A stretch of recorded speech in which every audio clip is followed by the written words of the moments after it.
¿Qué es lo que une a Neymar, Benzema, Kanté, Cristiano Ronaldo? Mané, Salah, Kessié, Saint-Maximin, Mahrez, Laporta, Alex Telles, Fofana, Brozovic, Mané. ¿Ya lo nombré, Mané? Bueno, todos ellos, ¿qué los une? La plata, hermano. No, más allá de eso, que van a jugar en Arabia Saudita la próxima temporada. ¿Qué es lo que pasa? ¿Por qué hay tanto temor en Europa? ¿Cómo repercute esto en el panorama del fútbol mundial? Veamos.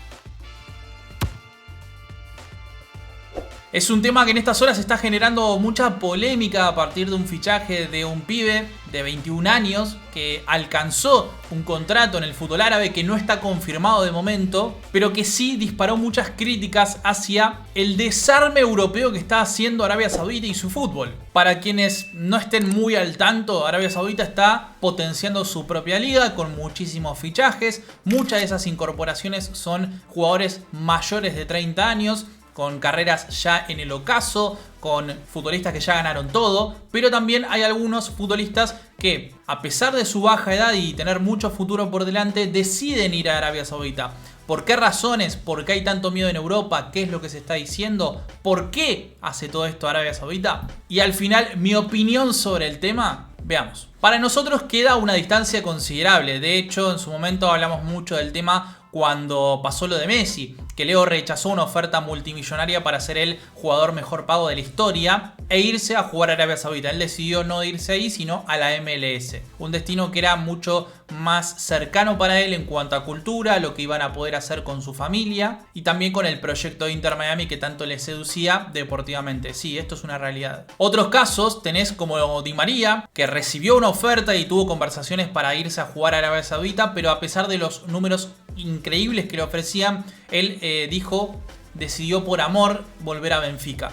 De Paul también tuvo una oferta millonaria muy importante, pero tras conversaciones con Simeone, su técnico en Atlético de Madrid, y con Scaloni, el técnico de la selección argentina, decidió rechazar todo y quedarse en España. Ahora son muchos los medios europeos atacando directamente al fútbol árabe por estas compras multimillonarias que están haciendo, pero en cantidades increíbles. ¿Por qué? ¿Qué es lo que pasa? Lo iremos viendo, pero sucedió en las últimas horas el caso de Gabri Veiga, una promesa española del Celta, que lejos de aceptar la oferta de Napoli, que a último momento cambió los términos y condiciones de la llegada, pero más allá de eso, decidió, en lugar de irse a la Serie A, viajar a Arabia Saudita. Al menos de momento, es lo que se está hablando. Puede haber algún cambio de última hora, pero esto disparó las alarmas y muchas críticas. Y aparecieron múltiples periodistas deportivos, youtubers, gente que se dedica a los medios, comentando esto como una situación fatal que va a cambiar para siempre el deporte. Realmente fueron muchos los que comentaron. Guardiola, por ejemplo, parte del City Group del Manchester City, puso el grito en el cielo y dio algunas declaraciones. Hace unos meses Cristiano Ronaldo se fue y nadie podría haber intuido que se irían tantos jugadores top hacia Arabia Saudita. Comentó que Mahrez es uno de los mejores jugadores que ha entrenado, uno de los que más le gustó entrenar, pero que era una oferta irrechazable su partida a Arabia Saudita. Además, dijo, y me parece muy interesante esto, Arabia Saudita no es una amenaza, es una realidad. Quiere crear una liga fuerte y pueden hacerlo. Además, Guardiola habló de un cambio de panorama en el fútbol. Klopp sí pidió una suerte de regulación del mercado árabe porque el dinero ilimitado es un problema, dijo. ¿Qué podemos hacer? Estaría bien que alguien pueda encontrar una solución o una regulación. No quiero echarle la culpa a nadie, pero las cosas son así. Arabia Saudita no la está poniendo fácil tampoco y además nuestro mercado de fichajes cierra este mes, pero otros siguen abiertos. Una de las grandes discusiones sobre el tema es que cuando cierra un mercado europeo, Arabia Saudita tendrá otros 20-25 días más para poder seguir comprando, por lo cual puede pasar que un equipo tenga el equipo cerrado, no sé, tiene 2 laterales derechos y de repente viene y te compra un lateral derecho cuando ya el mercado tuyo cerró y no puedes incorporar a nadie. Este es uno de los grandes temores que tienen los técnicos en el fútbol europeo. Alexander Ceferín, presidente de la UEFA, también criticó los movimientos de Arabia Saudita diciendo: creo que están cometiendo un error, deberían invertir en academias, entrenadores y educar a sus jugadores, ir de compras no va a mejorar su fútbol. Dice, China cometió el mismo error. Y dijo algo hace un par de días que parece como premonitorio para lo que iba a pasar. Los jugadores quieren ganar las mejores competencias y están en Europa ellos. Dime un jugador que sea top, de edad top, y que comience su carrera y quiera viajar a Arabia Saudita. Bueno, una de las promesas del fútbol español decide irse a Arabia Saudita. Roger Ibáñez, de 24 años, con futuro, también decidió irse a Arabia Saudita.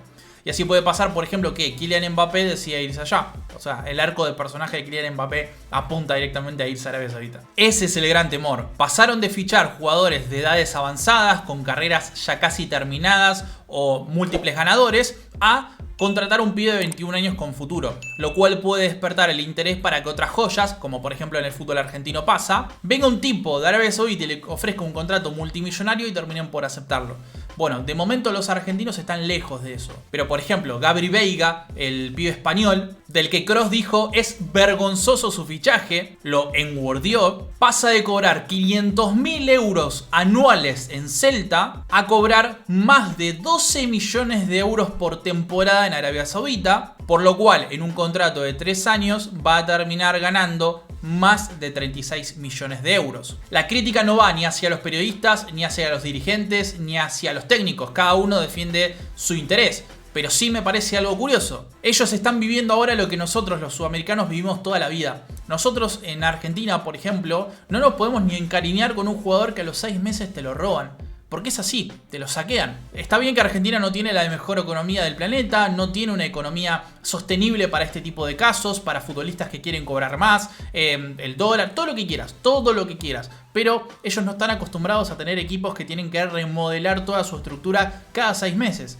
River, en los últimos años de muchos éxitos, ha visto defensas enteras renovarse, ha visto delanteras enteras renovarse. Nosotros crecimos viendo cómo Saviola, Aimar, Riquelme y tantas otras figuras del fútbol argentino, ya no solamente a Barcelona, Real Madrid, hablamos de Valencia también, hablamos de equipos un poco menores a esos equipos top de Europa, se iban rápidamente al fútbol europeo. Muchos eran destratados, los tenían ahí de suplentes, de recambio, y nosotros nos perdíamos la oportunidad de disfrutar más tiempo a un chico. Mi abuelo, cuando estaba con vida, me vivía repitiendo los 11 ideales de Boca, su equipo, que duraban 3-4 años. Entonces vos te encariñabas con los jugadores, podías disfrutarlos más tiempo. Hoy en día, si un jugador top se queda más de un año en Argentina, es un sacrificio enorme para él. Es valorado por su hinchada, pero es también una situación insostenible. No te puedes encariñar con ningún jugador argentino porque todos saltan rápidamente a Europa. España está viendo cómo el status quo va cambiando y está viendo cómo sus planteles también son desmantelados por primera vez en muchísimos años, dejando de ser una liga top, porque hoy en día la Serie A, la Premier, incluso el Bayern Múnich como la Bundesliga, tienen más potencial económico que ellos, no pueden competir con eso y están viviendo por primera vez en su vida lo que es remodelar planteles porque no te da la plata para poder mantener estos tipos. Es eurocentrismo puro y duro. Están viviendo en España lo que nosotros vivimos todos estos años. Si España le robaba a jugadores a Argentina y Brasil era porque tenían una economía superior y porque podían pagarles los contratos multimillonarios. Si Arabia Saudita puede pagarle esos contratos multimillonarios y tiene el dinero como para poder fichar estos nombres por cantidades exorbitantes, está mal. Entonces, ¿cómo es? Kroos fue muy crítico con, por ejemplo, Arabia Saudita, el fútbol árabe, la contratación de Gabri Veiga por el fútbol de ese país. Él rechazó una oferta para quedarse en Real Madrid. Por supuesto cobra mucho más que el pibe en Celta. Él se pone un montón de banderas justas sobre la espalda. Acusa esto por el sport washing de Arabia Saudita, que yo estoy de acuerdo. Ahora vamos a hablar de qué es eso y por qué es cierto. Antes estaba enojadísimo diciendo no bancar a Qatar 2022, que no iba a jugar, que no lo iba a consumir o que no iba a estar cerca de ese mundial, pero a fin de cuentas fue comentarista del mundial. O sea, ¿cómo es? Yo estoy de acuerdo en la denuncia contra la mala alimentación, insuficiente descanso, las condiciones paupérrimas que tenían los trabajadores de Qatar. Estoy de acuerdo con eso. Ahora, me hace acordar a un youtuber conocido con el que hablé en los meses previos a Qatar y me decía, no, yo no voy a ir para ayudar al régimen y darle crédito y plata, pagarles servicios y cosas. Y el tipo después terminó viajando diciendo, quiero cubrirlo desde adentro. Entonces, nos conocemos todos. O no querés facturar con el mundial o sos comentarista. Las dos cosas, no. Hoy en día el panorama europeo está plagado de ejemplos de dudosa ética. Estamos todos involucrados en esto. Desde el Citigroup con el Manchester City a la cabeza, de la inversión multimillonaria en el mejor Chelsea de la historia, el desembarco árabe en Newcastle, PSG como un club estado de Qatar y tantos otros ejemplos. Sí, el sport washing árabe existe, es una realidad. Estos movimientos multimillonarios son parte de un impulso económico árabe impulsado por el príncipe heredero de Arabia Saudita, para modernizar ese país y transformar la percepción del mundo exterior acerca de cómo es ese reino de 36 millones de habitantes. Diversificar la economía. Ahora, ¿cuál es el otro tema? Al igual que a Qatar, en este caso Arabia Saudita se lo acusa de lavar su imagen a través del deporte, el sport washing. Usar el país para blanquear la reputación de Arabia Saudita a pesar de sus violaciones de derechos humanos que también suceden en Qatar. Obviamente los funcionarios árabes niegan esto, pero desde Europa está cada vez mayor la acusación. Los acuerdos multimillonarios son en su mayoría llevados a cabo por el Fondo de Inversión Árabe, un fondo soberano público, e incluso Saudi Aramco, que es la empresa petrolera más rentable del planeta, y el Fondo de Inversión Público, es decir, básicamente Arabia Saudita, ya tomó el control de 4 clubes de la Liga Árabe: Al-Ahly, Al-Ittihad, Al-Hilal y Al-Nasser. De ellos controla el 75% de esos equipos. Además tiene participación en el 80% del Newcastle en la Premier League. Y hay otros 4 clubes de Arabia Saudita que recibieron inyecciones económicas. No al tamaño de estos 4 clubes que nombré, pero tienen también. Para un representante del fútbol es un sueño que venga a Arabia Saudita y te ponga millones para poder contratar a tu futbolista. El mercado parecía apuntar principalmente a jugadores mayores de 30 años. El tema es que ahora, al apuntar a jóvenes figuras, también despertó mucho rumor, intención de regular eso, y el temor que hay, porque el gran proyecto de Arabia Saudita era contratar entre 25 y 30 futbolistas top de acá a 12 meses. Lo está logrando. Su país es ultra fanático del fútbol. De hecho, yo tuve la oportunidad de estar en Qatar. Cómo vivían el fútbol los árabes eran insoportables. Estaban muy pendientes del deporte. Tienen una manera de vivir el fútbol que no me gusta, que me pareció totalmente insoportable. Pero más allá de eso, el 65% de la población de Arabia Saudita en el último censo dio que es menor de 30 años. Son pibes que crecieron con internet y que no están tan cercanos al conservadurismo que reinó en Arabia Saudita durante tanto tiempo. No quieren vivir de la misma manera, según diferentes especialistas, que como vivían sus abuelos, que como vivían sus padres. Es un país que quiere cambiar de alguna manera según diferentes informaciones, según diferentes informes que he leído por ahí. The Athletic es el principal a la hora de hacer informes deportivos increíbles con mucho análisis sociopolítico. No es tan liberal como puede ser, por ejemplo, un país europeo, pero sí querrían lograr eso. Pero lo más importante es, si el 65% de tu población es menor de 30 años, son los que más consumen el fútbol europeo. En Argentina pasa, o sea, los menores de edad son aquellos que consumen el fútbol europeo por una cuestión sencilla. Los partidos del fútbol europeo suelen darse en horarios de tarde. A esa hora, la gran mayoría de los adultos laburan, entonces no lo pueden seguir. Cuando los jóvenes van y siguen el deporte, principalmente el europeo, estamos hablando de un rango etario muy claro. Es más raro que un chabón de 55, 60 años esté al día con lo que pasa con el Crystal Palace, pero capaz un pibito de 13 años te sabe nombrar a los 5 o 6 mejores jugadores. En The Athletic trajeron diferentes figuras del país árabe y también personas especialistas en la región. Uno es Adam Crafton, al cual le preguntaron si esto es lavado deportivo o no, y dio un par de definiciones muy interesantes que se las voy a resumir. Si nos remontamos a 2015-2016, Mohammed bin Salman se convirtió en el favorito de los gobiernos occidentales porque el chabón tomó algunas medidas que, aunque no son suficientes, la vara está bajísima, sí fueron algo revolucionarias, como por ejemplo alejarse de la ideología wahabista, alejarse de la política religiosa y dejar que las mujeres manejen. Los cambios no eran suficientemente rápidos, porque todavía hay situaciones muy condenables en cuanto a los derechos de las mujeres, los derechos de la comunidad LGTB. Jacob Whitehead, que es un periodista de The Athletic que cubre al Newcastle, un equipo que tuvo una inversión árabe descomunal en el último tiempo, dijo: hay un elemento de política y de apaciguamiento porque a Mohammed bin Salman le aterroriza que se repita una primavera árabe nuevamente. ¿Por qué les cuento esto? Una de las formas de apaciguar este tipo de temores es recibiendo una inversión descomunal, ya no solamente en todas las áreas de la vida, sino también en el deporte. Mostrar que Arabia Saudita puede ser una nueva Arabia Saudita. Muchos dirigentes, por ejemplo en Inglaterra, no hablan de este tipo de cosas porque muchos de los clubes ingleses están involucrados en operaciones que incluyen a países árabes, como Arabia Saudita. Y así los casos se multiplican. Al-Ahly cerró a Mahrez, Saint-Maximin, Demiral, Kessié, Eduard Mendy, Firmino y Roger Ibáñez, un central de 24 años de Roma.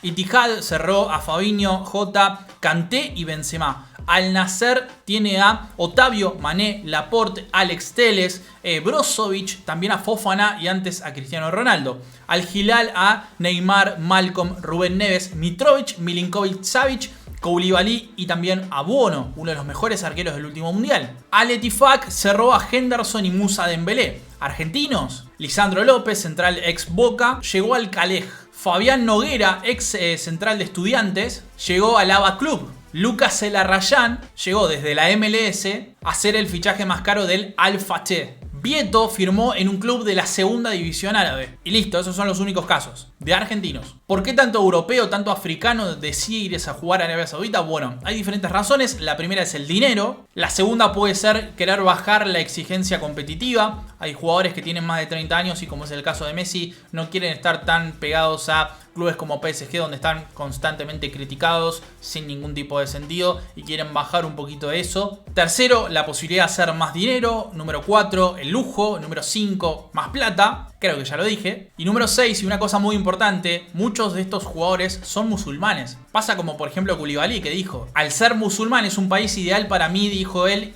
y para toda mi familia. Entonces estar cerca de la Meca le da tranquilidad. Así todo, Koulibaly aceptó que se fue por dinero, porque dijo: no lo puedo negar, me fui por plata. Con ese dinero voy a poder ayudar a toda mi familia a vivir bien, desde mis padres hasta mis primos. También voy a poder invertir en mis actividades en mi asociación en Senegal, donde tiene muchos proyectos para jóvenes. Después tenés el caso, por ejemplo, de Ney, que pidió una mansión de 25 habitaciones, piscina de 400 metros cuadrados, 5 trabajadores de tiempo completo, facilidad para conseguir un juguito de naranja que le gusta mucho a él, 3 autos muy específicos y muchas cosas más. Y además que Al Hilal se comprometa a pagarle todos los gastos que él tiene en cuanto a hoteles y restaurantes. No lo acuso de nada, Neymar, no acuso de nada a ningún jugador. Si quieren aceptar toda esta plata, están en todo su derecho. Lo que sí me causa un poquito de gracia es que vos vas a un McDonald's, no te quieren dar el cartoncito de plástico, y el avión privado de Neymar con el que viajó al Hilal contaminó 32 veces más que una persona en todo un año. La verdad que me despertó un poquito de cosas eso, pero bueno, son cosas que pasan. ¿Por qué le tienen tanto miedo en Europa? Porque quieren acercarse al status quo. Arabia Saudita tiene mucha plata. Tiene fichajes top. ¿Qué le falta? Competencias. Competencias competitivas. Ligas que despierten el interés de jugadores más allá de los tipos que tienen más de 30 años o más allá de un joven que sabe que puede volver a jugar la Champions. ¿Cuál es la gran competencia con la que podés seducir a cualquier jugador, Mbappé, Haaland, el que sea? La Champions. Son jugadores, Haaland en la Bundesliga con el Dortmund, ponele. El caso de la Ligue 1, que es muy floja la liga francesa frente a otras competencias como la Premier, pero son ligas que le permiten al jugador pasearla caminando y después ir a jugar a Europa de todas maneras. Es algo parecido a lo que te pasaría si en Arabia Saudita podés jugar la liga local y además la Champions. Y es un interés que hay en ese país, que tengan algún cupo para que la liga árabe pueda jugar la Champions pronto, o sea, que tengan representantes en la gran competición europea. Esto es lo que quieren evitar las principales voces del fútbol europeo, porque si pasa eso, no hay marcha atrás. Se está hablando de algo parecido al golf, donde en resumidas cuentas Arabia Saudita armó una liga paralela con mucha plata, ofreciéndole a golfistas muchísimo dinero en sueldos. El PGA vetó a todos estos jugadores que aceptaban ofertas árabes a no jugar sus competencias, pero no duraron nada. En menos de un año, 2 años, cerraron un acuerdo y todos los jugadores que habían aceptado ofertas multimillonarias de la competencia paralela volvieron a jugar los grandes torneos de golf. No es lo mismo, no es precisamente lo mismo, porque FIFA y Arabia Saudita no son similares, como es el caso de estas dos federaciones, pero sí puede haber algo similar en ese sentido dentro del deporte. Mi opinión, a los españoles les molesta porque están quedando fuera del status quo. Me despierta mucho desinterés la Liga Árabe, no la voy a seguir claramente, pero sí me despierta también curiosidad de qué es lo que pase con el deporte en los próximos años. Está claro que va a cambiar, está claro que nada va a ser igual y está claro que en 5 años como mucho vamos a tener un fútbol que va a ser completamente diferente a lo que vivimos previo al Mundial de Qatar, con competencias multitudinarias a nivel de selecciones, con una posible Superliga Europea que la veo cada vez más clara y con nuevos integrantes del status quo mundial, como es el caso de Arabia Saudita, metiéndose a competir palmo a palmo con la Premier, la Serie A, competencias occidentales que tienen muchísima historia. Los leo en comentarios, Hay muchísimo que decir, por supuesto. Es un video de media hora de grabación que seguramente queden 20 minutos totales, pero me llevó mucho tiempo armarlo, así que te leo en comentarios, quiero saber qué opinas. Nos vemos en apenas unas horas con mucho más material.